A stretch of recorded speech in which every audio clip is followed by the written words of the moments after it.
No volvió a abrazarme ni a rezarle a nuestra madre. Volvió a medir paredes y a preguntar por escrituras. Así la vi bajar de la camioneta blanca, mis niños, con sus lentes oscuros, su bolso caro y esos zapatos delgaditos que no sirven ni para caminar en una calle de tierra, pero sí para hacer ruido cuando una quiere que todos sepan que llegó. No venía con cara de hija arrepentida, no venía con flores, no venía con veladora, ni con rosario, ni con ese temblor que traen los que de verdad regresan a un lugar del que se fueron mal. No, venía con los ojos puestos en los muros, en el patio, en el corredor, en la altura del techo, en el fondo del terreno.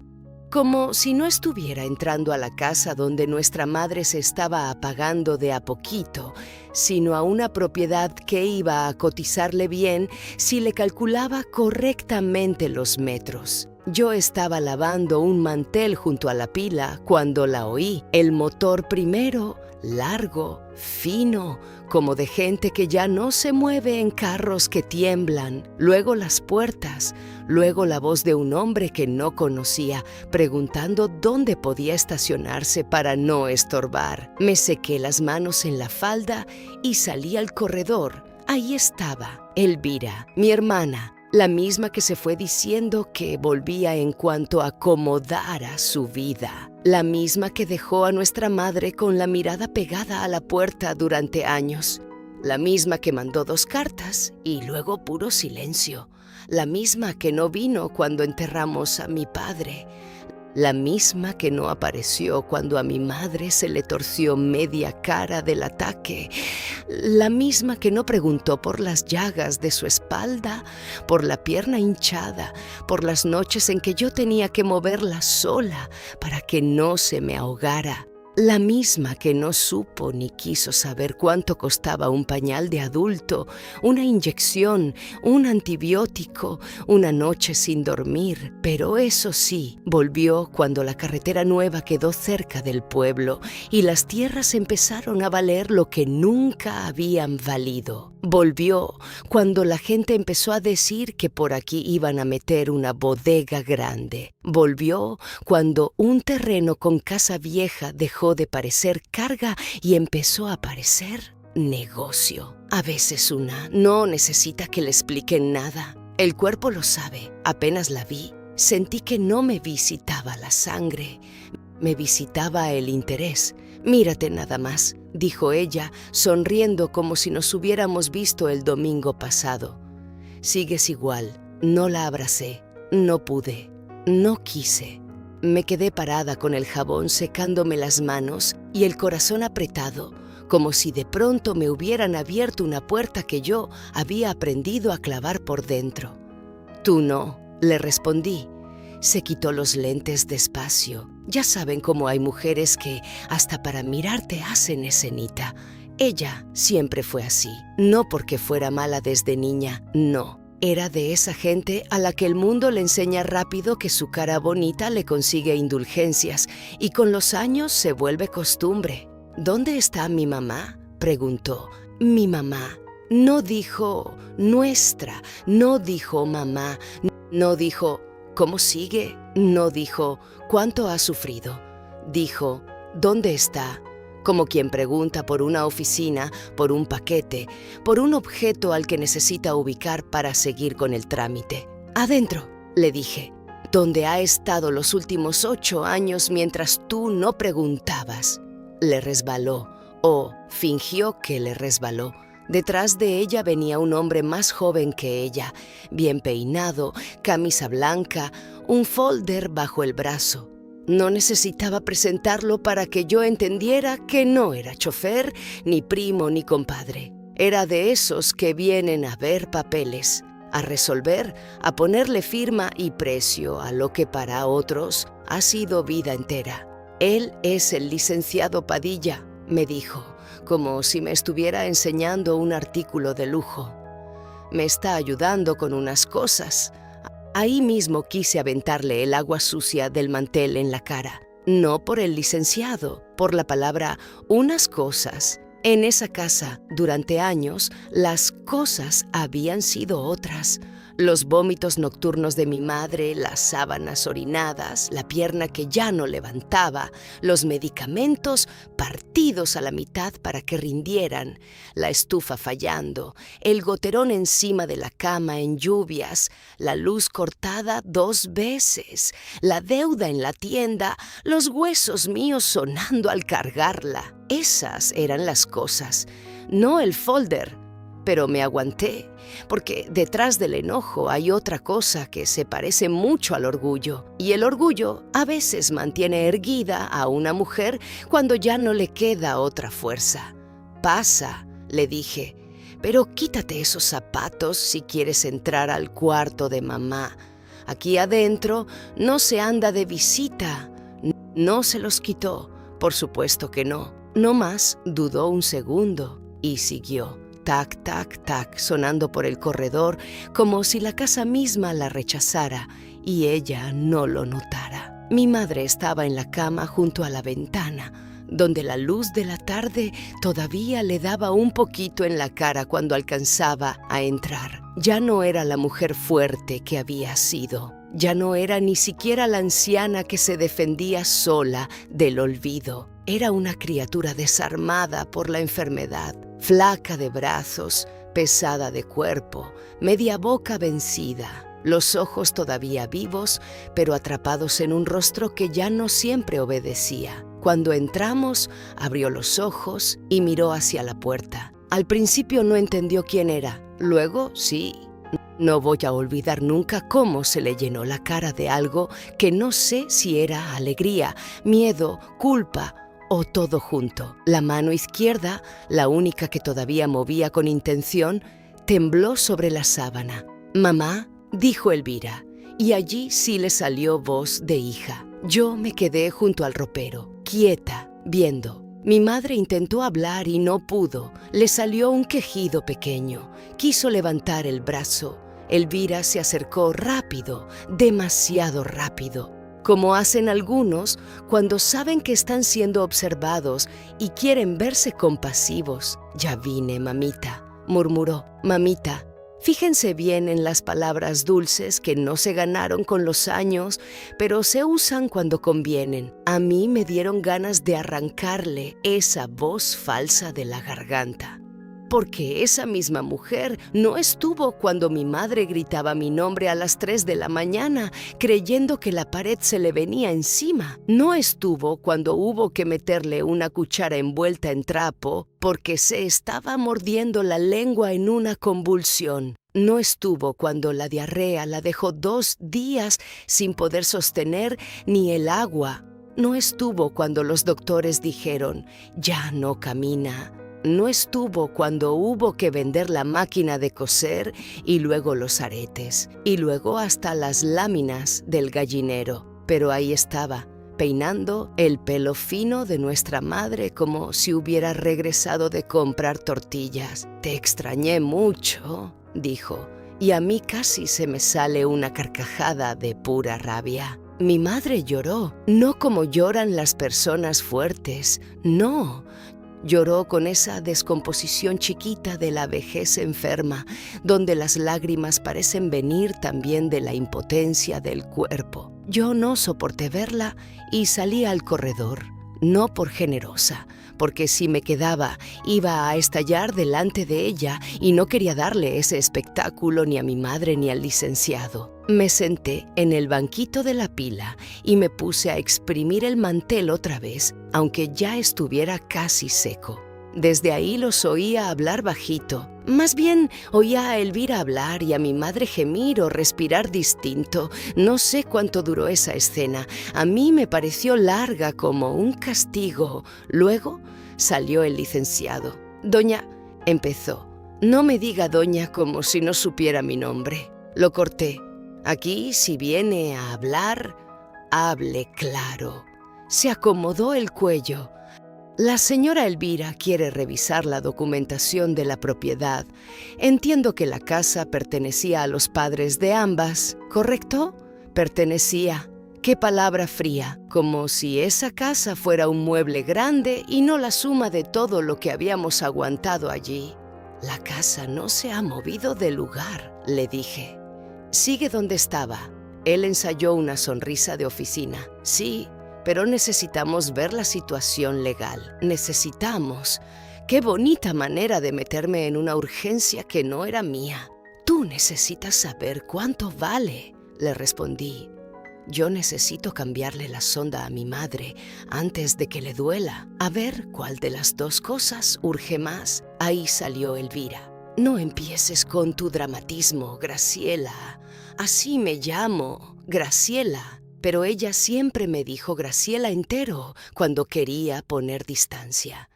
De niñas me decía Chela. Ya adulta, cuando hablábamos poco, el nombre completo era Arma. No es dramatismo, le dije, es vida real, esa de la que tú te bajaste hace años. Elvira suspiró como si yo fuera la que estaba complicando algo simple. A ver, no vine a pelear. No, claro, viniste con licenciado y folder a tomar café. Vine a ver a mi madre y a poner en orden lo que está pendiente. Ahí estuvo lo que estaba pendiente, nunca el cuidado, nunca el abandono. Nunca la enfermedad. Lo pendiente, para ella, tenía forma de escrituras. ¿Y qué está pendiente, según tú? Pregunté. Me sostuvo la mirada. La casa también es mía. El mantel goteó en mis manos. La casa fue de nuestros padres, continuó. Yo también soy hija. Yo también tengo derecho. Lo dijo con esa seguridad de quien ha pasado años viviendo entre gente que convierte la legalidad en excusa moral. Y sí, tal vez en papeles la mitad de algo le alcanzaba para decir eso. Pero hay mitades que se desgastan solas cuando una no aparece ni para cambiar una venda. Derecho, repetí. Bonita palabra para venir a usar después de 20 años. No fueron 20. Entonces, ¿cuántos tengo que contar? ¿Los del funeral de papá? ¿Los del primer ataque de mamá? ¿Los de las lluvias cuando se nos metía el agua? ¿Los de las citas al hospital? Dime cuántos años si te acomoda aceptar que no estuviste. Se le tensó la cara. El licenciado fingía mirar la bugambilia del patio. Cobarde también. No me fui por gusto, dijo ella. Y ahí empezó la parte más vieja, la más podrida y la más difícil de contar, porque para entender lo que pasó aquella tarde y lo que vino después, tengo que devolverme mucho a cuando éramos dos niñas en la misma casa y yo todavía no sabía que mi vida iba a quedarse pegada a unas paredes que mi hermana aprendería a ver solo como inversión. Nuestro padre, Rosendo, construyó esa casa con sus propias manos. No completa de golpe, claro, un cuarto primero, luego el corredor, luego la cocina aparte, luego la barda de atrás. Tardó años y callos y temporadas de buena cosecha. Mi madre, Aurora, decía que cada adobe traía un pedazo de su cintura enterrado, porque no había mezcla que no hubiera cargado ella también. La casa no era linda de revista, era larga, fresca, de techo alto en el cuarto principal, con un naranjo torcido en el patio y una pila de piedra donde el agua sonaba bonito por las mañanas.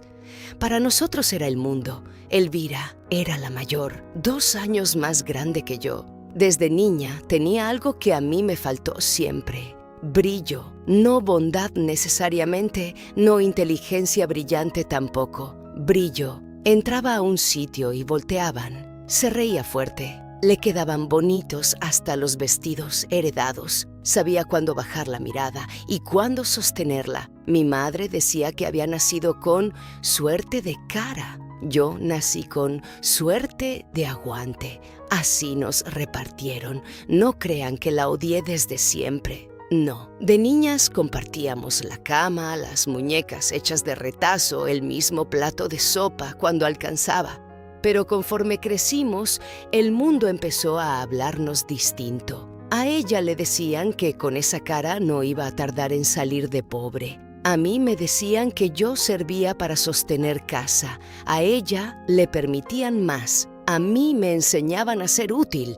Eso se va metiendo sin que una lo note, y luego un día ya no eres hermana nada más, eres comparación viva. Mi padre la consentía más, no descaradamente, pero sí, le traía listones si vendía bien el maíz, le perdonaba llegar tarde del catecismo, le celebraba los novios de mirada. A mí me pedía ayuda con las gallinas, con la leña, con el agua, no por maldad, repito, por costumbre. La bonita se guarda, la recia sirve. Así se nos iba escribiendo la vida. Cuando tuvimos edad de salir un poco más al pueblo, Elvira ya soñaba con otra cosa.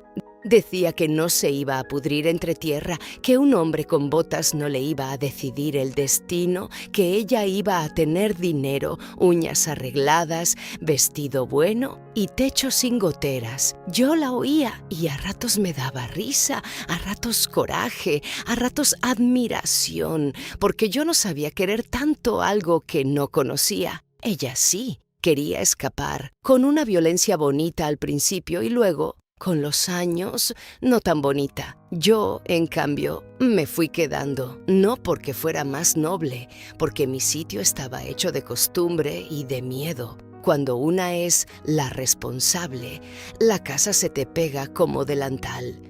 Cuesta arrancársela. Mi padre murió joven, un caballo lo tumbó feo y ya no levantó igual. Luego una calentura mal cuidada y se nos fue en menos de un mes. Ahí empezó de verdad la fractura entre mi hermana y yo. No por el dolor, por lo que cada una vio como salida. Elvira tenía 21, yo 19.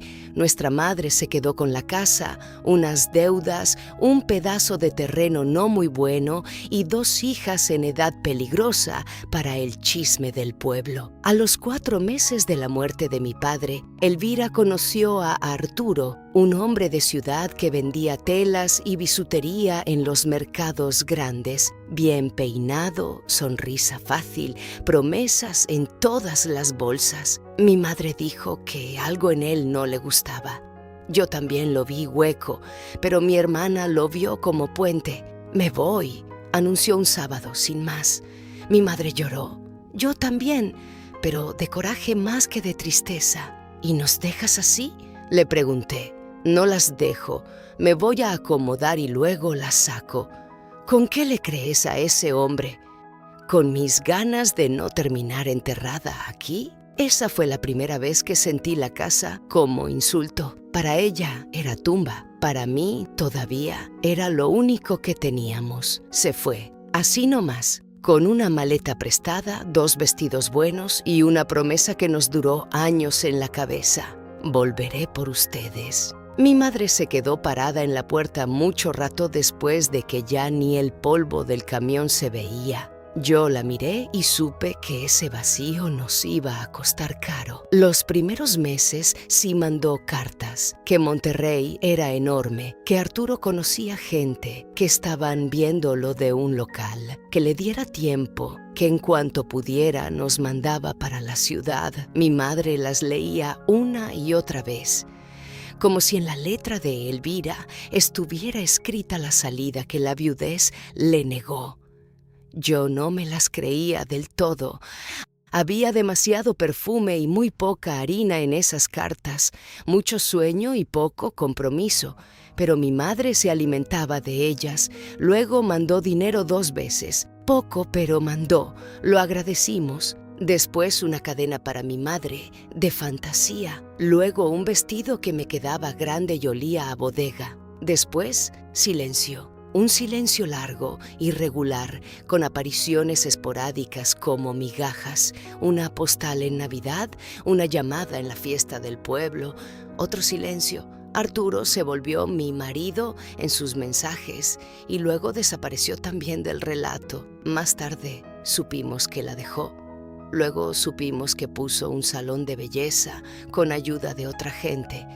Luego que se metió con un dueño de ferreterías. Luego que no, que mejor con uno de bienes raíces. Nunca supimos bien. La ciudad la fue tragando y devolviendo convertida en chisme, pero no en hermana. Mi madre nunca dejó de justificarla. Está batallando. Se le complica. En la ciudad la vida es otra. No pienses mal. Yo me fui endureciendo. Mientras mi hermana aprendía a pintarse la boca y a moverse en su mundo, yo aprendía a lavar sueros, a remendar uniformes ajenos, a negociar fiado en la farmacia, a cargar a mi madre cuando empezó con los mareos. Porque sí, la enfermedad llegó temprano.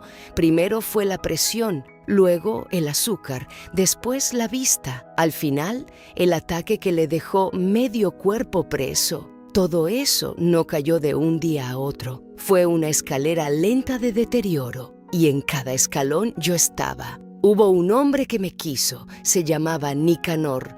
Era carpintero, manos limpias aunque trabajadas, un modo callado de estar cerca. Me pidió 2 veces que me fuera con él. La primera dije que no porque mamá acababa de empezar con los mareos. La segunda, porque ya no podía dejarla sola ni una tarde completa sin que algo pasara. Él aguantó lo que pudo. Luego se casó con otra. Nunca se lo reclamé, pero aquella renuncia se me quedó enterrada como semilla de otra amargura, porque mientras Elvira armaba y desarmaba vidas en la ciudad, yo fui quedándome pegada a esta casa hasta con los deseos. ¿Lo elegí? Sí, en parte. ¿Tenía muchas opciones limpias? No. ¿Me hizo mejor persona? Tampoco. Me hizo la que estaba, la que cargó, la que supo dónde se guardan las gasas, cómo se tritura una pastilla sin que amargue demasiado, cómo se cambia una sábana con una vieja encima sin lastimarla, cómo se duerme con un oído alerta por si la respiración de la otra cambia. Me hizo la hija disponible. Y las hijas disponibles acaban creyendo que su sacrificio debería traducirse, por lo menos, en pertenencia.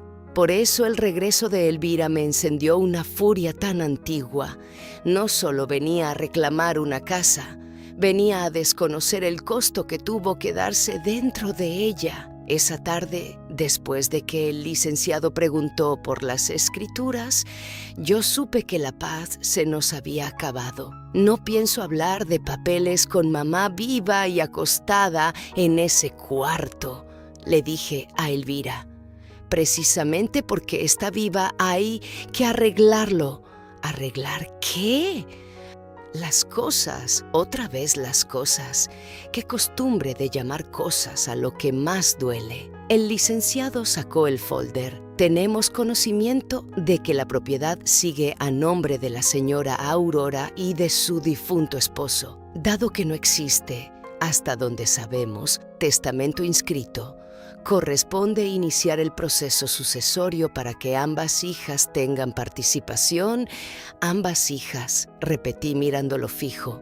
Dígalo más bonito, a ver si así se le cae menos la vergüenza. Elvira bufó. No empieces con tus escenitas, Graciela. Yo también soy hija. Cuando convenía no parecías. No sabes todo lo que me tocó vivir. Tú no sabes lo que es sacarle la materia a las llagas a nuestra madre. Esa imagen sí la desarmó un segundo. Porque, por más rica o arreglada que se pusiera, nunca iba a poder decir que había compartido esa parte del horror. Y una casa, mis niños, no se sostiene solo con ladrillos. Se sostiene con cuerpos que la habitan en las peores temporadas. Elvira se sentó en la silla del corredor como si fuera suya. Cruzó las piernas y me miró con esa mezcla de superioridad y cansancio que traen algunos que creen que el mundo entero les debe comprensión por haber subido unos escalones sociales. A ver si de una vez lo entiendes. Yo no desaparecí porque quise chingarles la vida. Me fui porque si me quedaba aquí, me moría igual que papá. Ahogada, pobre, enterrada. Sí, mandé menos de lo que debía. Sí, no volví. Sí, me ganó mi propia vida. Pero eso no borra que esta casa también es mía. Ahí estaba el centro de su argumento. y una parte de mí, la menos orgullosa, entendía algo. Sí, ella se fue por hambre de otra vida. Sí, quizá quedársela habría podrido de otra forma, pero otra parte, la que llevaba años lavando sábanas con desechos de nuestra madre, no podía aceptar que esa explicación bastara para regresar con licenciado. ¿Y sabes qué no borra tampoco?, le dije. Que cuando a mamá le dio el primer ataque, no contestaste. Que cuando el médico dijo que tal vez no amanecía, no viniste.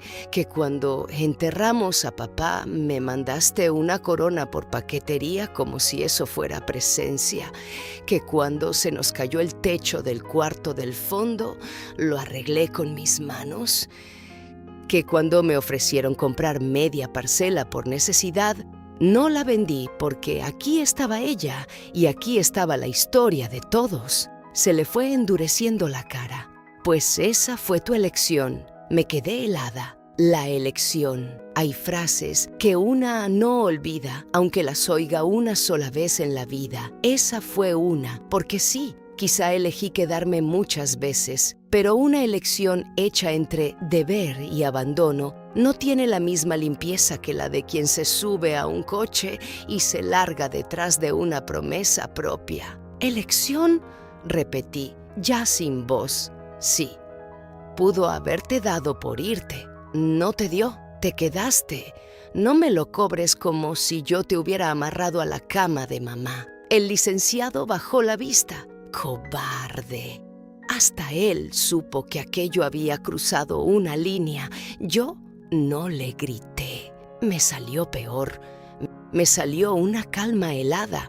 No te cobro que me hayas amarrado. Te cobro que ahora vengas a tasar lo que yo sostuve atada. Nos quedamos mirándonos. Ella, hermosa todavía de un modo seco. Yo, cansada y dura como palo de escoba. Dos hijas de la misma mujer, paradas sobre un piso hecho por el mismo padre y, sin embargo, hablando idiomas morales distintos. Aquella noche se quedó en una posada del pueblo, no en la casa. No se lo permití, no mientras el aire estuviera así. El licenciado se fue con ella. Mi madre pasó toda la tarde alterada, con el pulso mal y la respiración cortita. Tuve que darle gotas para calmarla. No sé cuánto entendía de todo, pero el cuerpo de las madres reconoce a sus hijas incluso cuando la cabeza ya no acomoda bien el calendario. Esa noche, mientras le cambiaba el camisón, me agarró la muñeca con fuerza inusual. «No la dejes», alcanzó a decirme con media boca. No supe si quería decir «no la dejes llevarse la casa», «no la dejes ir otra vez» o «no dejes que esto nos destruya». Con los enfermos viejos, una aprende a vivir adivinando entre sílabas. Le besé la frente y le dije «aquí estoy». Al día siguiente empezó la guerra de verdad. Elvira fue a la notaría. Yo fui a la farmacia y luego a la escuela donde aún ayudaba por horas con las costuras de los festivales. Ella habló con vecinos. Yo llamé al padre Julián para que me recomendara un abogado decente. Ella empezó a recorrer la casa como quien toma medidas mentales. Yo empecé a sacar cajas, papeles viejos, recibos de agua, predial, deudas pagadas, todo lo que probara que durante años la casa no la sostuvo el apellido. La sostuve yo. No me malentiendan, yo sabía que el cariño no siempre gana en juzgados, pero también sabía algo que mi hermana quizá había olvidado. En los pueblos, la memoria también pesa, y la memoria colectiva de quién se quedó y quién no, de quién cargó a la enferma al doctor y quién mandó bendiciones por teléfono, a veces vale casi tanto como una escritura. Mi abogado fue un hombre seco, pero honesto de la cabecera. Se llamaba Saúl y, después de oírme, me dijo una cosa que me alivió y me llenó de miedo al mismo tiempo. Si no hay testamento, la mitad le corresponde como hija, sí, Pero también cuenta el usufructo de la madre, los gastos comprobables de cuidado y cualquier sesión previa que exista. ¿Su papá dejó algo escrito? Negué. ¿Y su madre? Pensé que no, pero algo me pinchó por dentro. Una intuición vieja. Mi madre, antes del ataque grande, todavía escribía de vez en cuando listas, recados, cuentas. Guardaba cosas en un costurero de madera y en una caja de lata debajo de la cama. Nunca fui muy curiosa con sus papeles. No por respeto nada más, porque bastante tenía con sostener lo inmediato. Pero esa pregunta me hizo volver a casa con otra mirada. Esa tarde empecé a revisar, no por codicia, por necesidad y por miedo. Saqué la caja de lata, recibos, estampitas. Una foto de papá, 2 aretes sueltos, nada. Luego el costurero, hilos, agujas, botones, un rosario roto, una libreta pequeña con cuentas viejas, tampoco. Ya me estaba desesperando cuando mi madre empezó a golpear la cabecera con la mano izquierda. Toc, toc, toc. Volteé. ¿Qué pasa?, le pregunté. Golpeó otra vez. Miraba hacia el ropero, hacia arriba, luego a mí, luego arriba otra vez. Me subí a una silla y sobre el ropero, detrás de una caja de zapatos vieja, encontré un sobre manila envuelto en una bolsa de plástico. Mi corazón empezó a latirme feo. Lo bajé. Traía escrito con letra de mi madre, para cuando ya no pueda decirlo yo. Ahí me senté en la cama. Mis manos temblaban tanto que tardé en abrirlo. Dentro había 3 cosas. Una escritura vieja, un recibo notariado de hacía más de 20 años y una carta. Primero vi la escritura. La casa, efectivamente, había quedado a nombre de mis padres. Luego el recibo. Ahí fue donde empecé a entender. Rosendo, mi padre, antes de morir, vendió el terreno del fondo que daba hacia la acequia para pagarle a Elvira un curso de estilista en Monterrey y, según el documento, a cambio de esa cantidad, mi hermana recibió por adelantado la parte que le correspondería de la herencia familiar, al menos sobre la propiedad urbana principal. Estaba firmado por mi padre, por 2 testigos y con su letra joven y redonda, por ella. Me quedé helada. No era toda la casa entera, claro, pero sí un documento donde aceptaba una compensación importante a cuenta de sus derechos futuros. Lo sabía, lo recordaba, lo había olvidado por conveniencia, no lo sé, pero ahí estaba. Luego leí la carta de mi madre. Nunca voy a olvidar esas letras temblorosas. Hija, si estás leyendo esto, es porque ya no me da la boca para explicarte las cosas o porque Elvira volvió por la casa. Yo sé cómo la vida nos fue partiendo distinto. También sé que yo tuve culpa en no amarrar mejor lo de tu padre y en seguir justificando demasiado a tu hermana. No me perdones fácil, pero sí quiero que sepas 2 cosas. La primera, tu padre dejó claro que con la venta del solar del fondo ya había ayudado a Elvira con su camino. La segunda, esta casa se sostuvo después por tus manos, no por las de ella. Si la ley alcanza, que sea tuya para vivir, no para venderla. No por premio, sino porque aquí se te fue la vida. Tuve que dejar la carta sobre la colcha porque ya no veía de tanto llorar. No por alivio solamente, por reconocimiento. Después de años de ser la hija disponible, por fin mi madre estaba diciendo, aunque tarde, lo que había sido verdad todo ese tiempo, que la casa no era solo herencia, era el lugar donde yo había quedado enterrando mi juventud, mi espalda y mis oportunidades mientras cuidaba la ruina de la familia. Pero la carta seguía. También te digo esto para que no te envenenes de más. Elvira no se fue nomás por egoísmo, se fue porque esta casa también la estaba asfixiando. Yo lo vi y no supe cuidar a ninguna de las 2 sin lastimar a la otra. A ti te cargué el deber, a ella le solté demasiado. Ese fue mi pecado. Ahí me dolió distinto, porque sí, Mi madre no estaba convirtiendo a Elvira en monstruo completo, ni a mí en santa. Estaba nombrando algo más complejo y más injusto, que a mí me educaron para quedarme y a ella para escapar, y luego cada una pagó el precio de ese reparto. Yo con la carga, ella con la fuga convertida en egoísmo. Las dos heridas por una crianza que ya venía torcida desde mucho antes. No le enseñé la carta a nadie esa noche, ni al abogado, ni a Elvira. Me senté junto a mi madre y se la leí en voz alta, llorando las dos. Ella apenas podía mover la mano, pero cuando terminé me apretó los dedos. No sé si fue perdón, despedida o simple cansancio. A veces no hace falta traducir todo. Elvira volvió al día siguiente, más segura. Traía copias de documentos, un avalúo preliminar y esa cara de mujer acostumbrada a salirse con la suya porque la gente, al verla arreglada y hablar bonito, duda antes de contradecirla. «Necesitamos sentarnos las dos», me dijo. «No, necesitas que yo te crea, que esto es negociación entre hermanas y no saqueo vestido de legalidad». Se me quedó viendo. «Siempre fuiste dramática», saqué el sobre. «Y tú siempre fuiste olvidadiza». Le puse enfrente primero el recibo notariado. Tardó un segundo en reconocer su firma. Luego la cara le cambió. Apenas, pero le cambió. «¿De dónde sacaste eso? ¿De dónde mamá guarda lo que no quiere que se pierda?» Tomó el papel. Lo leyó. Se le movió la garganta. «Eso fue hace años».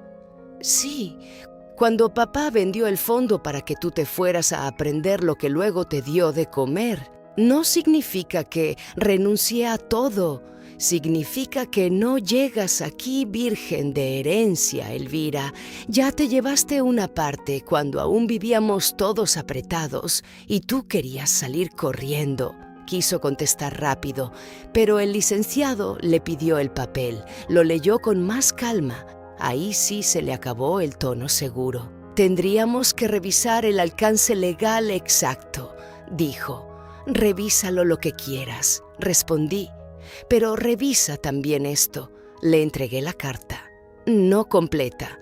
La parte donde mi madre hablaba de la casa sostenida por mis manos y de la ayuda adelantada a Elvira. No la parte más íntima de sus culpas. Eso era mío y de ella. Mi hermana leyó de pie. Cuando terminó, me miró con una mezcla de coraje, vergüenza y algo peor, tristeza. «Mamá escribió eso porque tú la tuviste contigo todo este tiempo. No era acusación, era herida», como diciendo, «Claro, tú estuviste allí para influirla». Y en parte tenía razón. La cercanía también escribe testamentos, aunque no toque la pluma. Pero eso no volvía falsa la verdad. No. Mamá escribió eso porque aquí vivió la realidad. La discusión se alargó horas.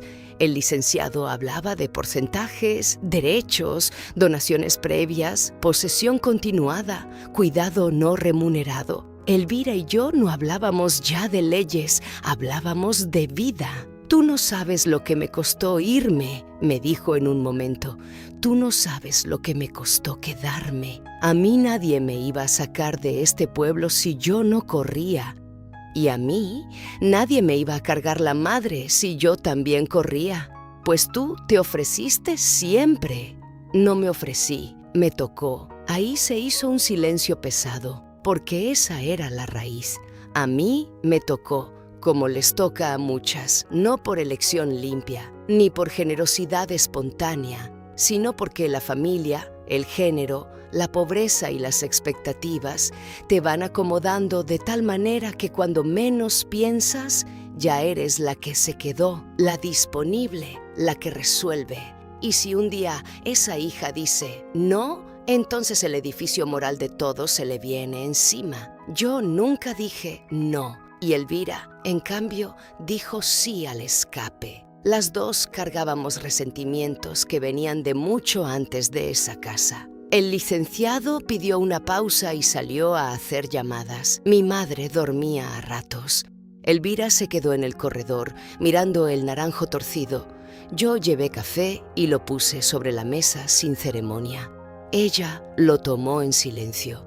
Hacía años que no estábamos las dos solas, de día, en esa casa, sin nadie mediando. Se sentía raro, casi como volver a una lengua que una aprendió y luego dejó de usar. ¿Te acuerdas cuando papá nos subía al techo a ver llover?, dijo de pronto. La miré, desconfiando de la ternura tardía, pero sí, me acordaba. Sí, a veces soñé con esta casa, murmuró. No creas que no. No respondí, porque soñar con una casa no es lo mismo que limpiar la sangre de la nariz de una vieja cuando se la abre al caerse. Y yo no iba a dejar que la nostalgia borrara el trabajo. Sin embargo, la escuché. Me contó, por primera vez en serio, que Monterrey la había tragado y escupido varias veces, que Arturo la dejó sin un peso, que trabajó de mesera, de recepcionista, de ayudante en estética, de vendedora, que sí, luego le fue mejor, que aprendió a sobrevivir donde nadie te regala nada, que se hizo dura, que se juró no volver pobre al pueblo, que durante años le dio vergüenza regresar sin demostrar triunfo, que cuando por fin lo tuvo ya se le había hecho costumbre la distancia, y luego el silencio, y luego la cobardía. La oí, no porque la perdonara, porque quería entender con qué estaba peleando realmente. ¿Y por qué no volviste cuando papá se murió?, pregunté. Bajó la cara. Porque estaba viviendo con un hombre casado y no quería que supieran. ¿Y cuando mamá se enfermó? Porque ya llevaba demasiado tiempo sin venir y sentía que me iban a escupir. ¿Y eso era peor que dejarme sola? No contestó. A veces el remordimiento no tiene defensa inteligente. Y qué bueno. Mi madre empeoró esa semana, mucho, como si el cuerpo hubiera estado aguantando hasta cerrar un asunto. El médico dijo que ya era cosa de tiempo, pocas semanas, quizá menos. Yo vivía con un nudo constante. Elvira, al verla así, empezó a quedarse más horas. No por la casa, solamente, creo yo, algo de hija se le despertó al fin. Le sobaba los pies, le limpiaba la boca, a veces lloraba sola en el patio. Eso me confundía más, porque la parte de mí que quería seguir odiándola cómoda se encontraba con una mujer que, aunque tardísima, sí estaba sintiendo el derrumbe. Y el dolor ajeno, aun cuando llega tarde, complica la rabia. Hubo un momento, una noche, en que mi madre nos pidió a las dos con señas. Estaba muy cansada, pero lúcida. Nos sentamos a cada lado de la cama. Nos tomó de las manos como pudo. Luego, con ese esfuerzo tremendo que hacen los viejos cuando la lengua ya es casi enemiga, dijo, no, la vendan. Eso fue todo, pero bastó. No vendan la casa. No dijo, déjasela a una. No dijo, divídanla. No dijo, perdón. No dijo, fui injusta. Dijo eso, no la vendan. Y yo entendí algo que hasta entonces no había entendido por completo. Para mi madre la casa ya no era premio ni deuda entre hijas.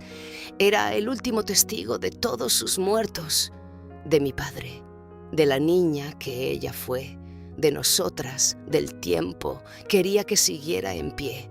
No que la hicieran lotes, no que le tumbaran el corredor, no que le arrancaran el naranjo por una bodega. Quería, quizá, que nuestra pelea no terminara volviendo mercancía, lo único que todavía nos contenía. Esa noche lloramos las tres, diferente cada una, mi madre por irse, yo por lo que iba a quedarse quebrado, Elvira por todo junto. Murió 2 días después, cuando apenas clareaba. La sostuvimos entre las dos, yo del lado izquierdo, Elvira del derecho. Así se le fue el aire, con sus hijas finalmente presentes a cada lado de la misma cama.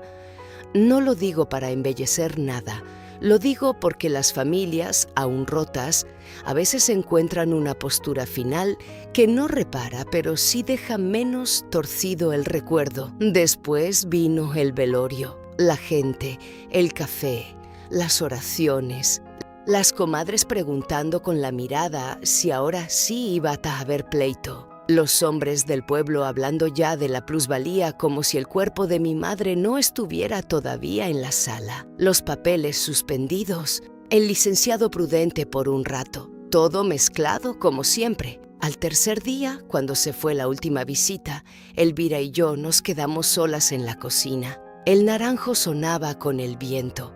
La casa olía a velas y sopa recalentada.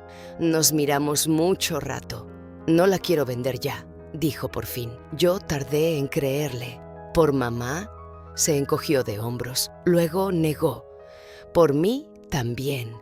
Entré aquí y me di cuenta de que no vine nomás por el dinero. Vine porque esta casa seguía siendo la única parte de mí que no había conseguido domesticar. Y me dio rabia sentir que aquí todavía eras tú y no yo. Ahí estaba otra verdad fea, pero verdad. La casa no solo le importaba por el precio, también por lo que simbolizaba, lo que no logró ser, lo que perdió, lo que abandonó y la seguía nombrando. «Pues llegaste tarde para quitarme eso», le dije. Asintió. «Lo sé».